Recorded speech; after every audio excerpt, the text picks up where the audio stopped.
Assalamualaikum warahmatullahi wabarakatuh. Perkenalkan, nama saya Anissa Widiananda, NPM 35, mahasiswa jurusan Teknik Informatika UPN Veteran Jawa Timur. Kali ini saya akan mempresentasikan tugas pengenalan pola dengan studi kasus pengenalan wajah. Review jurnal. Judul jurnal yang saya review mengenai pengenalan wajah dengan menggunakan dimensi fraktal dan neural network. Penulis Dedi Suryadi, Risanuri Hidayat, Hanung Adi Nugroho. Penerbit Universitas Gadjah Mada. Tahun 2014, halaman 243-248. Definisi masalah. Pada proses pengenalan wajah selalu ada permasalahan karena kompleksitas dari wajah manusia seperti variabilitas, ekspresi wajah, posisi wajah, kondisi pencahayaan, dan lain-lain. Sehingga apabila dikompresi akan kehilangan informasi tertentu. Ada suatu pendekatan fraktal untuk pengenalan wajah menggunakan dimensi fraktal, yaitu representasi efisien tekstur yang dapat menghadapi perubahan penampilan wajah. Teknik ekstraksi ciri citra wajah menggunakan dimensi fraktal juga diperlukan, dan pengakuan menggunakan jaringan syaraf tiruan atau JST. Tujuan dari penelitian ini yaitu 1. Mengimplementasikan metode pendeteksian wajah menggunakan metode pendeteksi fraktal atau dimensi fraktal. Yang kedua, menghasilkan model jaringan syaraf tiruan yang dapat mendeteksi wajah. Yang ketiga, meminimalisir kesalahan pada pengenalan citra wajah yang dikompresi yang dapat menghilangkan informasi tertentu. Yang keempat, membangun suatu sistem yang mampu mendeteksi dan mengenali wajah walaupun terdapat perubahan pada penampilan wajah. Metode penelitian. Tahapan pertama yaitu data citra yang telah diambil dilakukan tahapan preprocessing, kemudian threshold binary decomposition atau TBD, kemudian dilakukan fitur extraction atau ekstraksi fitur, kemudian dilakukan tahapan normalization atau normalisasi. Pada data citra tadi dipartisi ke dalam gambar pelatihan dan gambar uji, kemudian diklasifikasi dengan BPNN. Lalu hasilnya bisa menghasilkan deteksi wajah. 1. Contoh data. Contoh data. Menggunakan contoh database ORL pada citra wajah yang digunakan 112 x 92 piksel dengan 256 tingkat keabuan. 2. Hasil dan pembahasan. Tahapan pertama yang dilakukan yaitu preprocessing, yaitu yang pertama image cropping dengan memotong bagian dari citra digunakan dua koordinat, yaitu koordinat awal dan koordinat akhir, kemudian disimpan dalam citra baru. Konversi citra RGB ke grayscale menjadi format grayscale. Kemudian peningkatan kontras citra grayscale dilakukan dengan menggunakan histogram equalization. Untuk citra dengan discrete nilai abu-abu, histogram didefinisikan sebagai probabilitas terjadinya tingkat abu-abu, di mana I elemen 0, tingkat keabuan, dan N adalah total jumlah piksel dalam citra. Transformasi pada nilai intensitas yang baru diberikan sebagai nilai berikut. Dari gambar tersebut bisa dilihat citra wajah sebelum dan setelah diequalisasi histogram. Tahapan selanjutnya yakni threshold binary decomposition atau TBD dengan mengambil nilai input citra grayscale dan mengembalikan sekumpulan citra biner. Metode TBD ini menggunakan citra input distribusi informasi tingkat keabuan untuk menghitung nilai set ambang batas.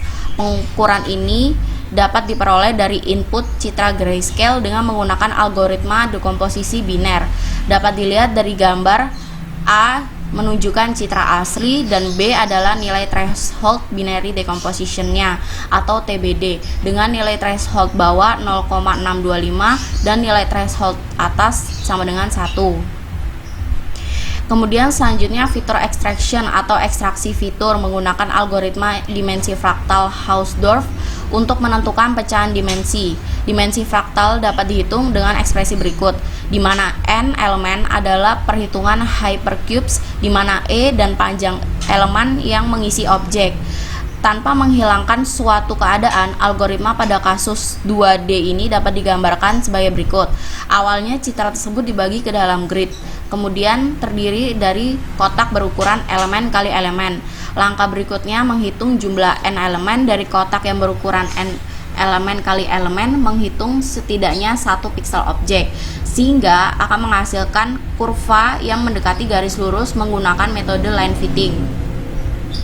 Tahapan selanjutnya yaitu normalization atau normalisasi.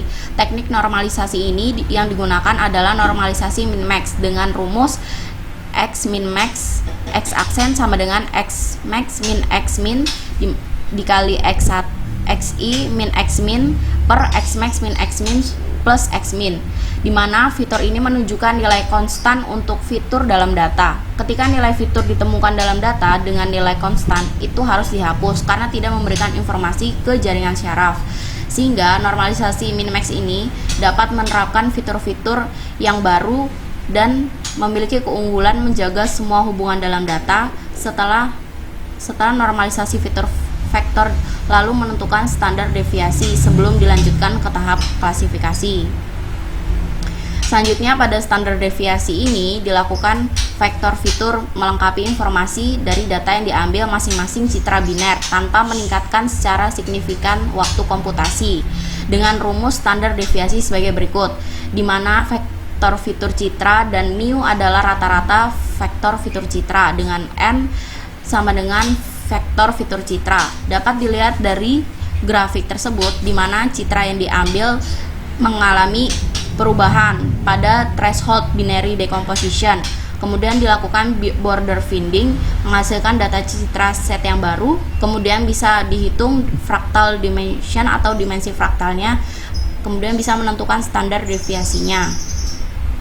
Kemudian klasifikasi fitur. Pada tahap klasifikasi ini menggunakan Backpropagation Neural Network atau BPNN.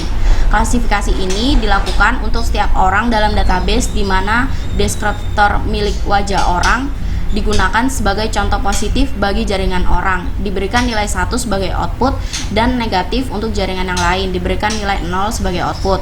Dari diagram blok neural network ini bisa dilihat citra tes diambil untuk pengenalan dan deskripsi wajahnya diperoleh dari partisi vektor fitur yang telah dilakukan. Deskriptor baru ini diberikan sebagai masukan untuk setiap jaringan. Langkah selanjutnya disimulasikan. Perbandingannya bisa dilihat dari hasil simulasi. Jika output maksimum melebihi ambang batas yang telah ditetapkan, maka dipastikan bahwa orang baru itu memiliki output maksimum dan output maksimum tersebut adalah milik orang yang diakui. Berikut merupakan rekapitulasi hasil. Yang pertama, kita bisa lihat dari tabel 1 hasil percobaan menggunakan batas ambang NT sama dengan 5. Total perolehan rata-rata yang telah dihasilkan yaitu 98,3%. Kemudian pada tabel kedua, hasil percobaannya menggunakan nilai ambang batas NT sama dengan 8. Hasil total rata-ratanya yaitu 94,15%. Ini berarti hasil dari pendekatan pengenalan wajah tersebut hampir mendekati sempurna atau 100%. Rekapitulasi hasil. Dari grafik tersebut dapat dilihat sampel citra pelatihan pada neural network tidak terlalu signifikan pada perubahan laju pengenalannya. Jadi dengan demikian algoritma ini bisa diuji pada citra wajah yang bervariasi lebih dari satu menghasilkan laju pengenalan yang baik, dan hasilnya sama dengan beberapa algoritma lain yang telah diterapkan di berbagai penelitian sebelumnya. Jenis pendekatan pola. Pada penelitian ini menggunakan jenis pendekatan statistik. Hal ini ditunjukkan dengan adanya proses perhitungan dengan rumus seperti BPNN menggunakan nilai error output untuk mengubah nilai bobotnya. Kemudian menghitung normalisasi variabel menggunakan rumus min-max sehingga menghasilkan grafik statistik dan pengenalan pola wajah dapat teridentifikasi lebih akurat. Daftar pusaka. Terima kasih dari presentasi yang telah saya sampaikan. Kurang lebihnya saya mohon maaf. Wassalamualaikum warahmatullahi wabarakatuh.